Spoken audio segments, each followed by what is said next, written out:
Good series. Clayton Kershaw. I got better starters for the Dodgers.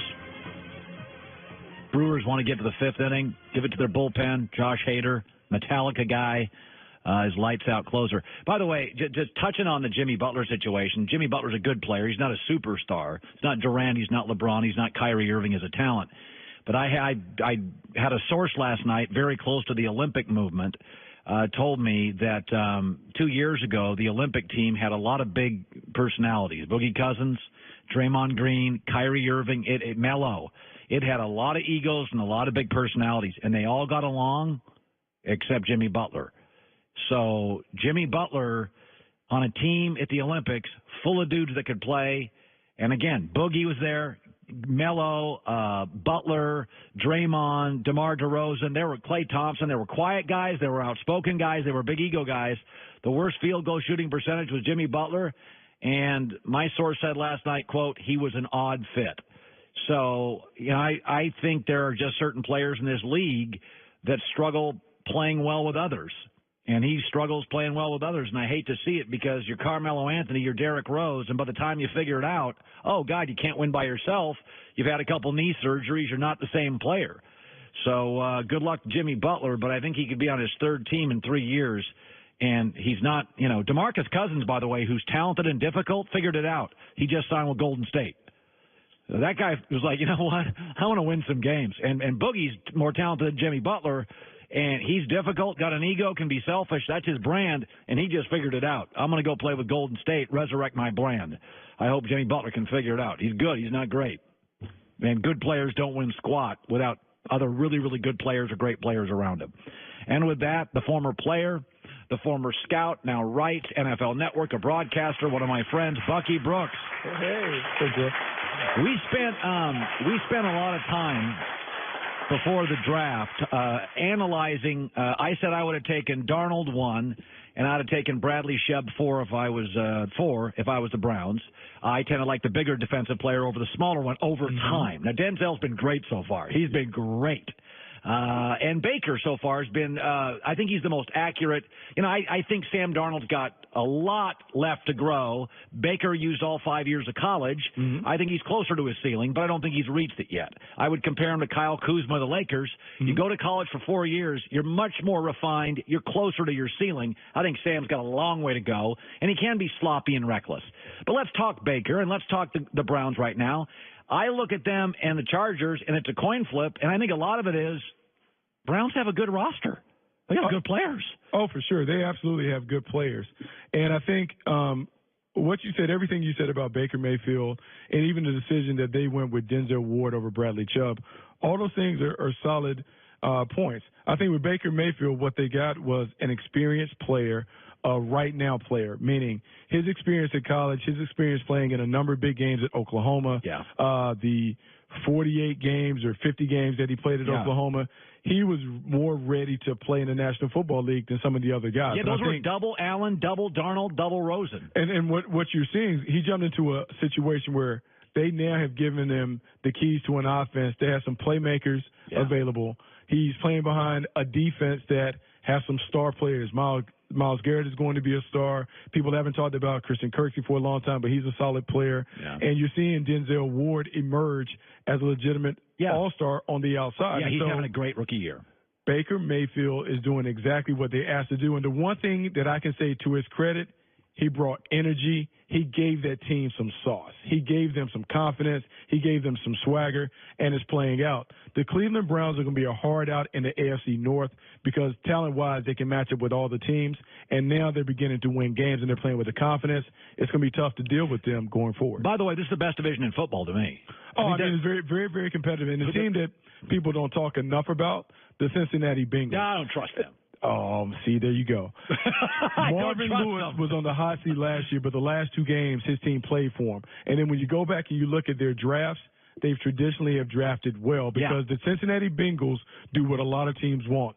They will draft talent over some of the football characteristics that will keep some teams from drafting. They took Joe Mixon. They've taken other players that may have been deemed bad character guys, but it works for them because Marvin does a good job of kind of keeping them together. And typically when they go to Cincinnati, they don't mess up or run a foul. And so this team is loaded. They're talented. The new offensive coordinator, Bill Lazor, who got a promotion last year, has helped Andy Dalton get back on track. They're a team that's also a tough team to contend with the AFC North. I want to talk about the Rams. I said this yesterday, is that great creates clarity. Mm-hmm. You watch Belichick and you're like, wow, you can be good every year. Brady's hurt, Castle in, win 11. You can. Details, changing your game plan week to week, personnel evaluations. And Saban's done the same. Wow. You give a guy, a good coach, all these tremendous high school players in the South, you can literally have no bumps in the road for 10 years. Mm-hmm. And I think Sean McVay is going to get guys fired. They look different. They're Mm-hmm. clever. I mean, we didn't talk Robert Woods and Cooper Kupp. I mean, in college or pro. You know, I look at McVay, and I think he has a chance to be one of those guys that GMs and owners look at and go, well, did you see what he did with Jared Goff? He was terrible. Then his first game, he was great. I think McVay is trouble for other coaches. Your thoughts? He's absolutely trouble for other coaches because what he is the perfect combination that you want as a head coach. He's young, he's energetic, he's creative. He has the ability to elevate the play of the quarterback while retaining control of the team. He has the players' coach qualities while still having the disciplinarian that you want. And I think the mistake that owners are going to make, because they're going to go and hire all these young offensive guys and think they're getting McVay.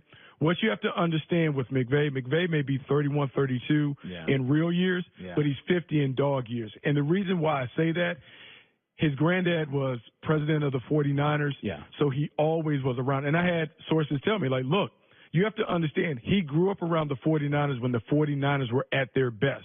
So he understands what the standard of championship football should look like. So when you ask opposing coaches about the Rams, what are the things that you hear?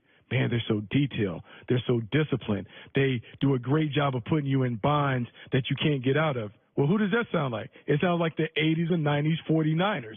He has taken players who would be B-level players, Cooper Kupp and Robert Woods, and put them in a system that elevates them. He is everything, and his coaching staff, they do a great job of coaching it up. And the thing that I really admire about what he's done, he has taken some things offensively that are high school, collegiate-like, and he's wearing people out. Jet sweeps, double shifting, motions, and he has given Jared Goff the confidence that everybody wants to see from a franchise quarterback. One of the things we try to avoid, and you know, this show, like with Baker Mayfield, a lot of this is just fun. I like to bring Baker on. He takes shots at me. I do think Baker's going to be fine. I just think his ceiling's lower than everybody else. I don't have a jersey. I didn't come Joel Klatt. I didn't have a jersey. But I don't like the pile-on culture we have in America. Everybody rushes to Twitter. It's just much easier to join the avalanche instead of defending somebody. So I said before, the Gruden thing to me is problematic. Now I feel like I don't want to be a bully. I do think offensively they have some really nice weapons, but Derek Carr does not look as good as Derek Carr did 2 years ago, and that's John Gruden's strength. Okay, from 30,000 feet, when I look at the Raiders now, I think John's smart. He's a terrific broadcaster. I think he knows a lot about football. But I am sensing this thing inside the building where he's got his scouts, the GM. This is the poorest team. It's a lame duck franchise. They're moving cities. It feels like a mess, right? Oh, it is a mess.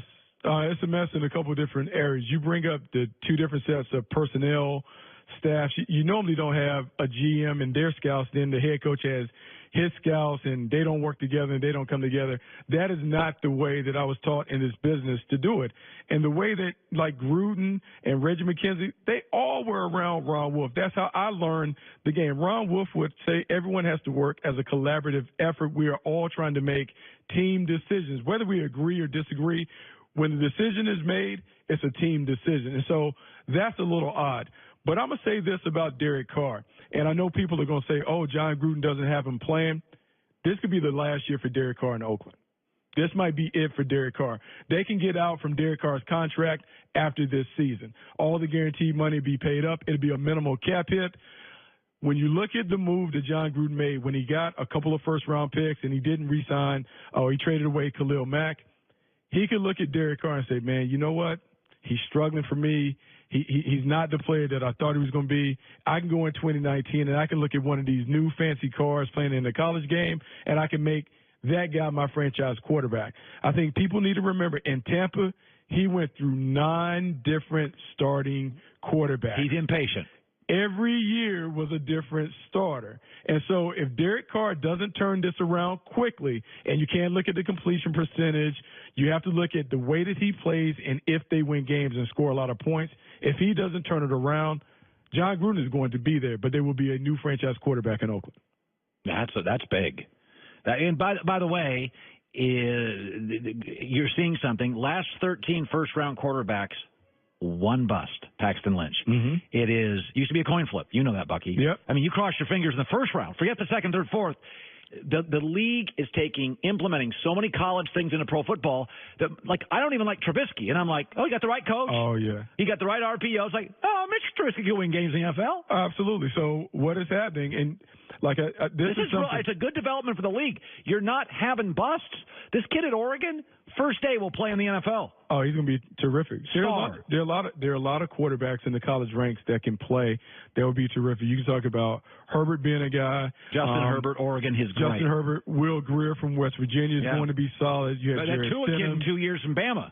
Tua is going to be outstanding. Drew Lock, all those guys, and all those kids we've seen on the Elite 11 tour. You had Trent here a couple of days. I worked with Trent on the Elite 11 guys, so we've seen them all, and we knew what was coming. And the league is now beginning to catch up to what we've seen at the lower ranks. They're beginning to meet these guys halfway. Yes. So smart coaches are being able to take the things that they see on Saturdays and put them into play.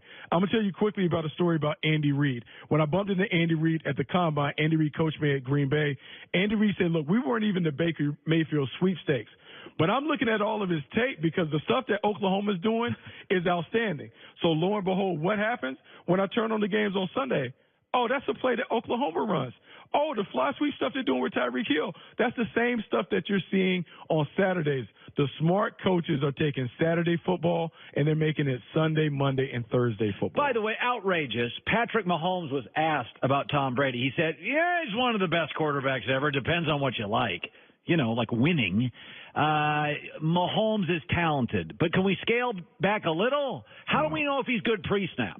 How do I know if he's good at the line of scrimmage? How do I know if he's good in hail? How do I know if he's good tough? God, we're going crazy on him. You're trying to be the dissenting voice on Pat Mahomes. Here's what I'm going to tell you about. I'm not dissenting, just rational. Look, and I was lower on Pat Mahomes than I needed to be because I thought he would be a top of the second round talent because he was all scrambles and sandlot ball at Texas Tech.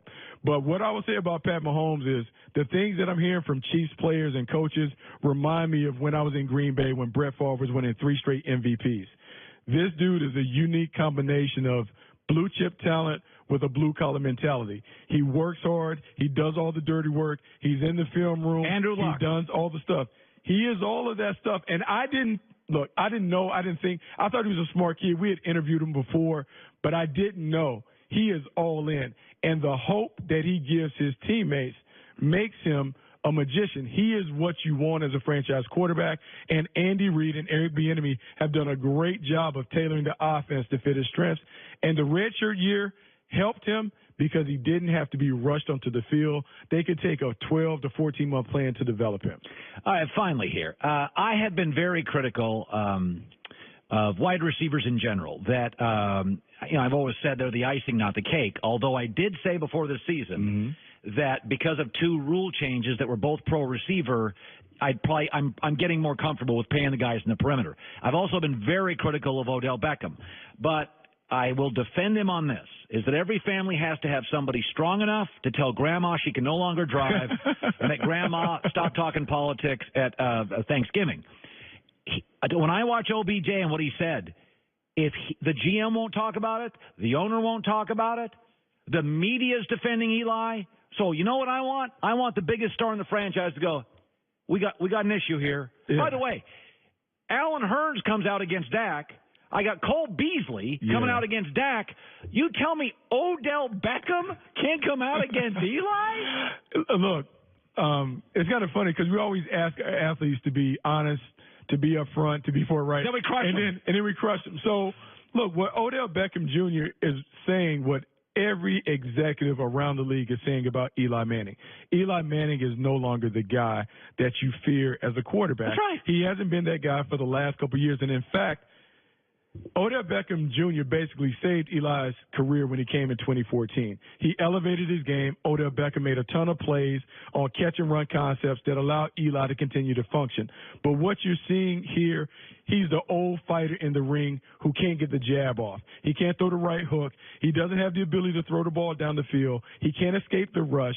He has to have a perfect environment. He has to have the best offensive line, the best perimeter players, a running back and everything, and he still can't get it done. At some point, the problem for the Giants lies with number 10. It's not everything around it. Odell Beckham Jr. just shed light on what everyone in the locker room knows to be true about Eli Manning. He's Larry Holmes, who gave Tyson 3 good rounds, and then Larry thought he could exchange punches with Tyson, and Tyson knocked him out.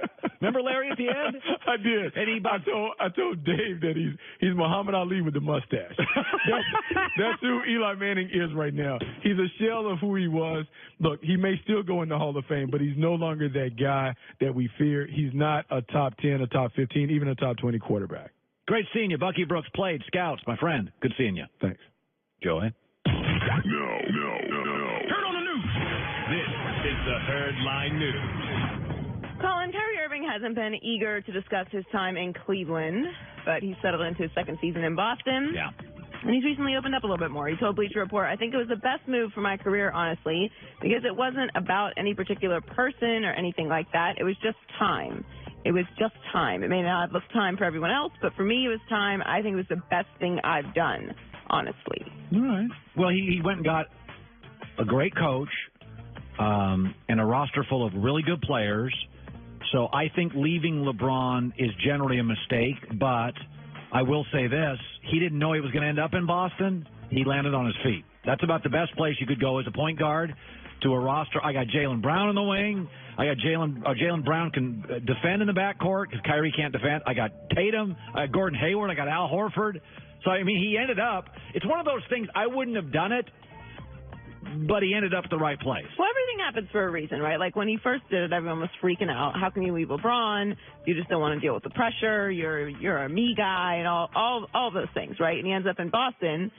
And who knows? Maybe he's just more happy personally there. And what if he would have stayed in Cleveland and then LeBron leaves for the Lakers and now he's stuck in Cleveland? Yeah, I mean, I think I've said this about LeBron.